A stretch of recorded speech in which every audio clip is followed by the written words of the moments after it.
اللهم صل صلاة كاملة وسلم سلاما تاما على سيدنا محمد الذي تنحل به العقد وتنفرج به الكرب وتقضي به الحوائج وتنال به الرغائب وحسن الخواتيم ويستسقى الغمام بوجهه الكريم. وصلى اللهم على سيدنا محمد وعلى آله وصحبه أجمعين.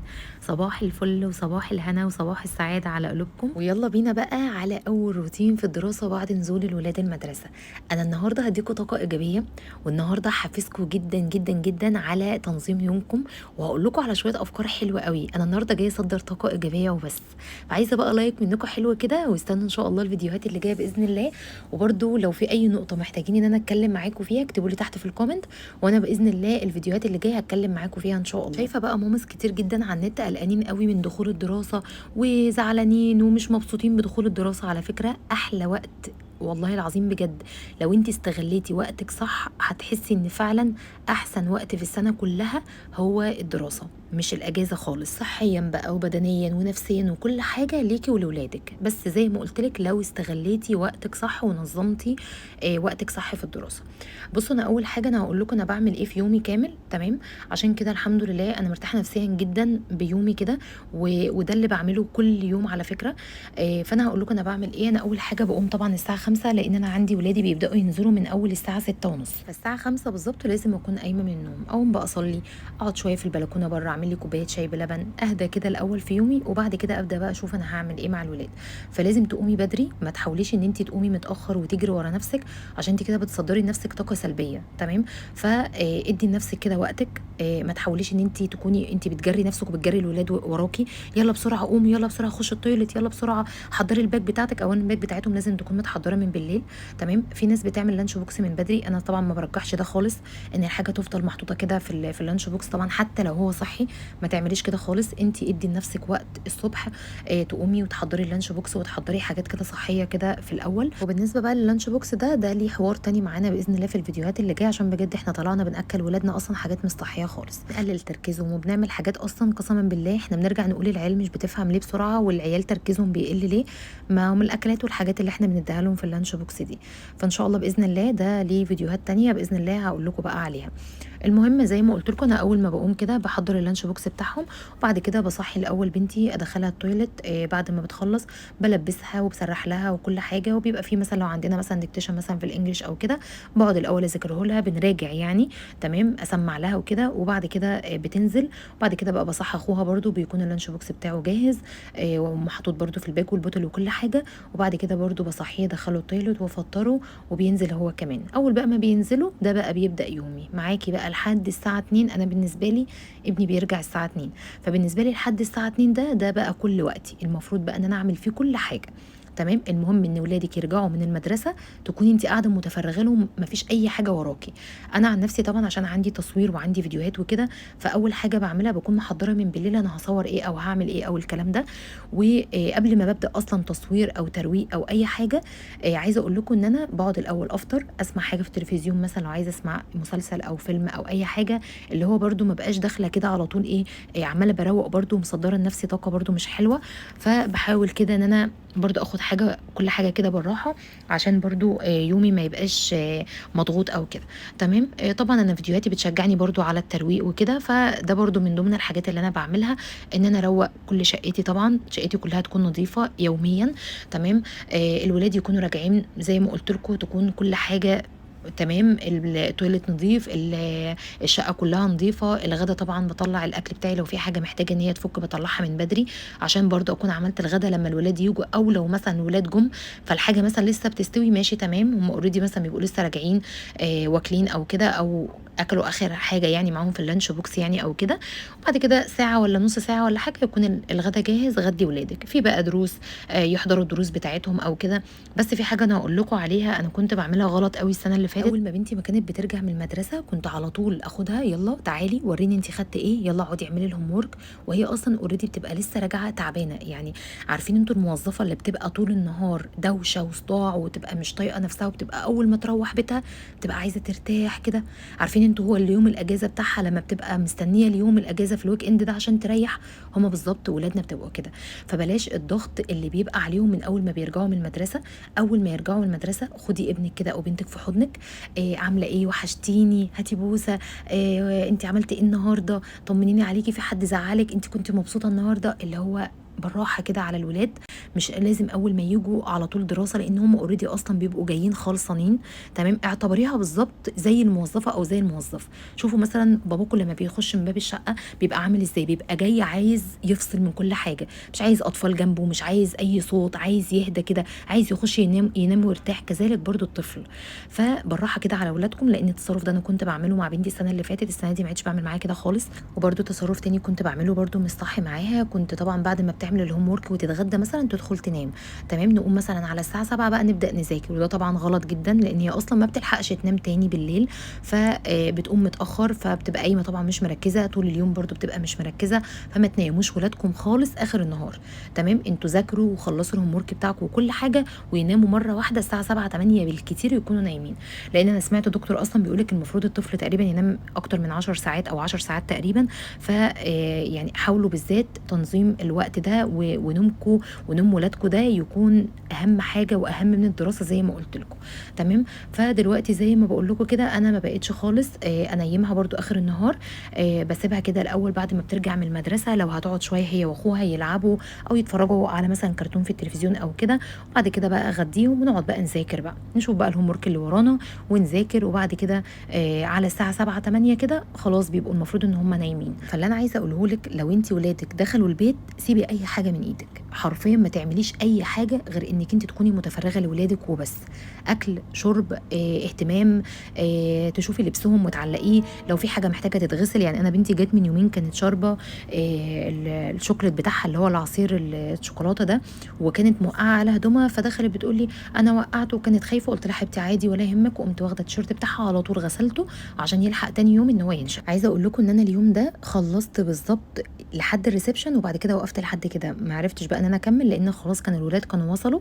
فسبت المطبخ بقى لاخر اليوم خالص، وبعد ما ناموا وعملت المطبخ. بس انا حرفيا كنت واقفه بنظف المطبخ، والله يا بنات ما كنت شايفه قدامي بجد. انا كنت نايمه اصلا وانا بنظف المطبخ، بس ما كانش ينفع ان انا اسيبه طبعا مش نضيفه كده، فقلت اروقه كده قبل ما بنام. حتى انا روقته لوحدي، وهوريكم برضو دلوقتي المطبخ قبل وبعد ما اخلص الريسبشن. هنا بقى الادراج بتاعتي اللي هي بتاعت البار دي، انا بحط فيها الكتب بتاعت ولادي. تمام، كمان بقى السنه دي لسه كمان اياد، فشلت بقى كل الحاجات اللي كانت في الادراج دي عشان بقى انظم كده، عشان الكتب بقى كانوا استلموها، فقلت بقى ايه ابدا ان انا احط الكتب بقى الجديده هنا. فشلت بقى كل الكراسات القديمه دي، اللي بشوف بقى لو في كراسات مثلا مش مكتوب فيها او كده كنت بسيبها، لو في حاجه مثلا كانت مشروح فيها مثلا من مس او كده وحاجات مهمه بركنها برضو على جنب، عشان برضو دي ما نرميهاش او كده.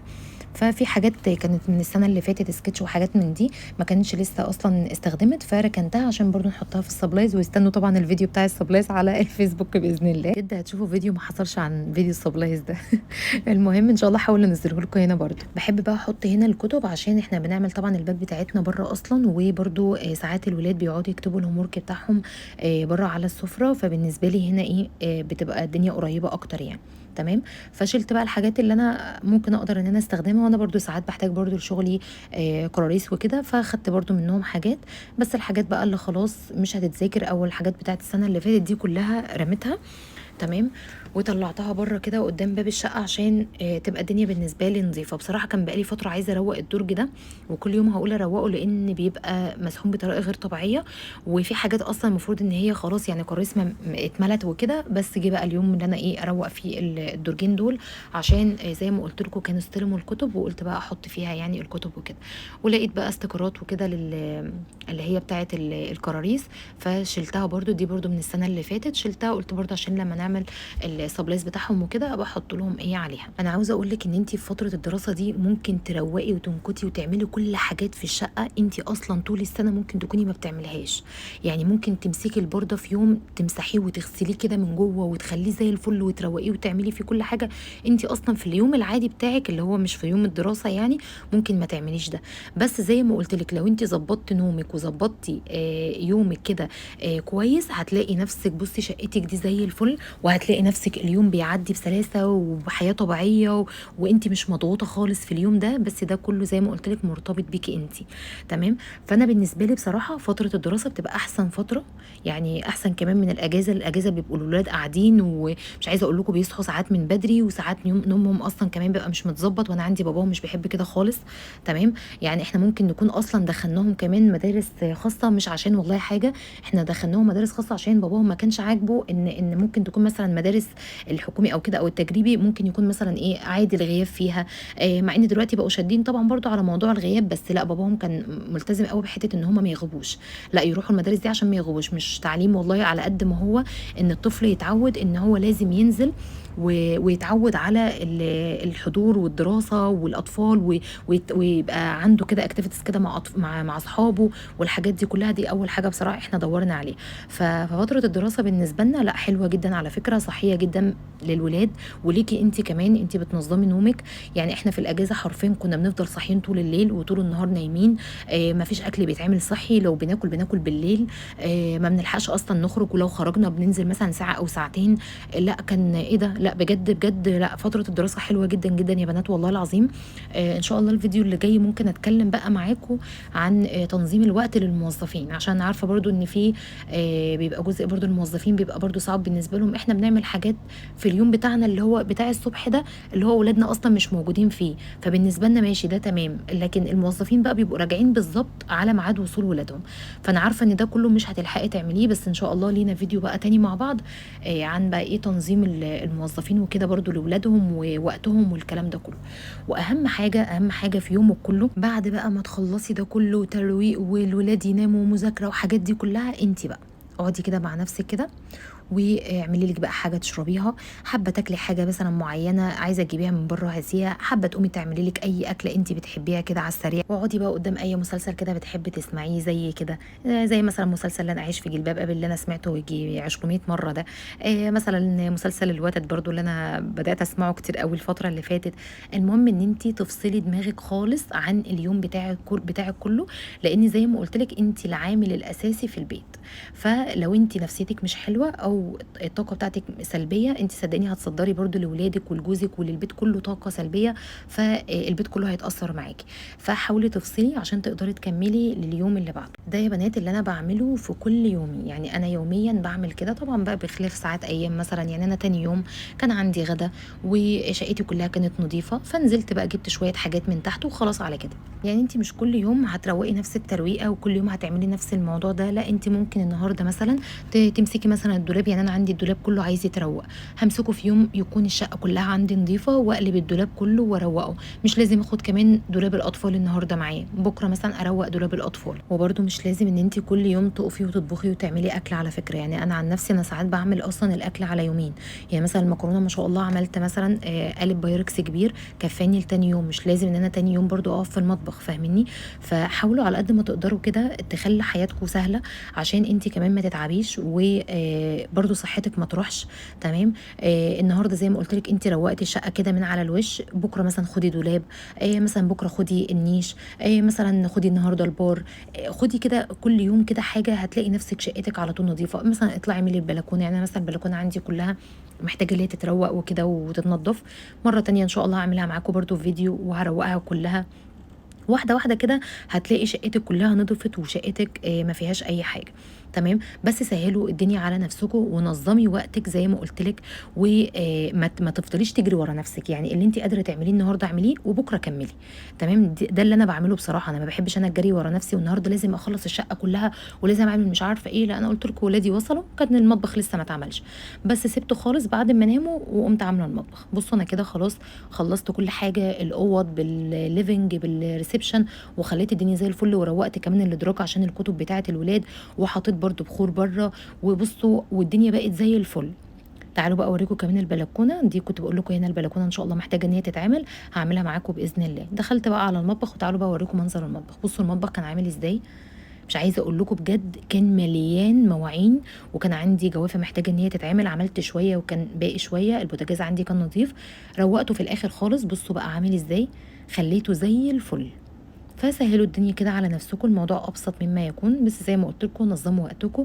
أنا خلّصت المطبخ حرفيًا ودخلت نمت ما حسيتش بنفسي، حتى اليوم ده كنت قُلت لكم إن شاء الله أصوّر لكم من أول الساعة 5:00 بس ما لحقتش والله العظيم، لإن أنا اليوم ده كنت فعلًا نايمة متأخر، فقُمت تقريبًا حوالي الساعة 5:30، فيا دوب بقى اللي هو بقى أقوم بسرعة ألحق أعمل لي الlunch box بتاعي وأخلّص اللي ورايا وكده، وأصلّي وأشرب لي حاجة يعني.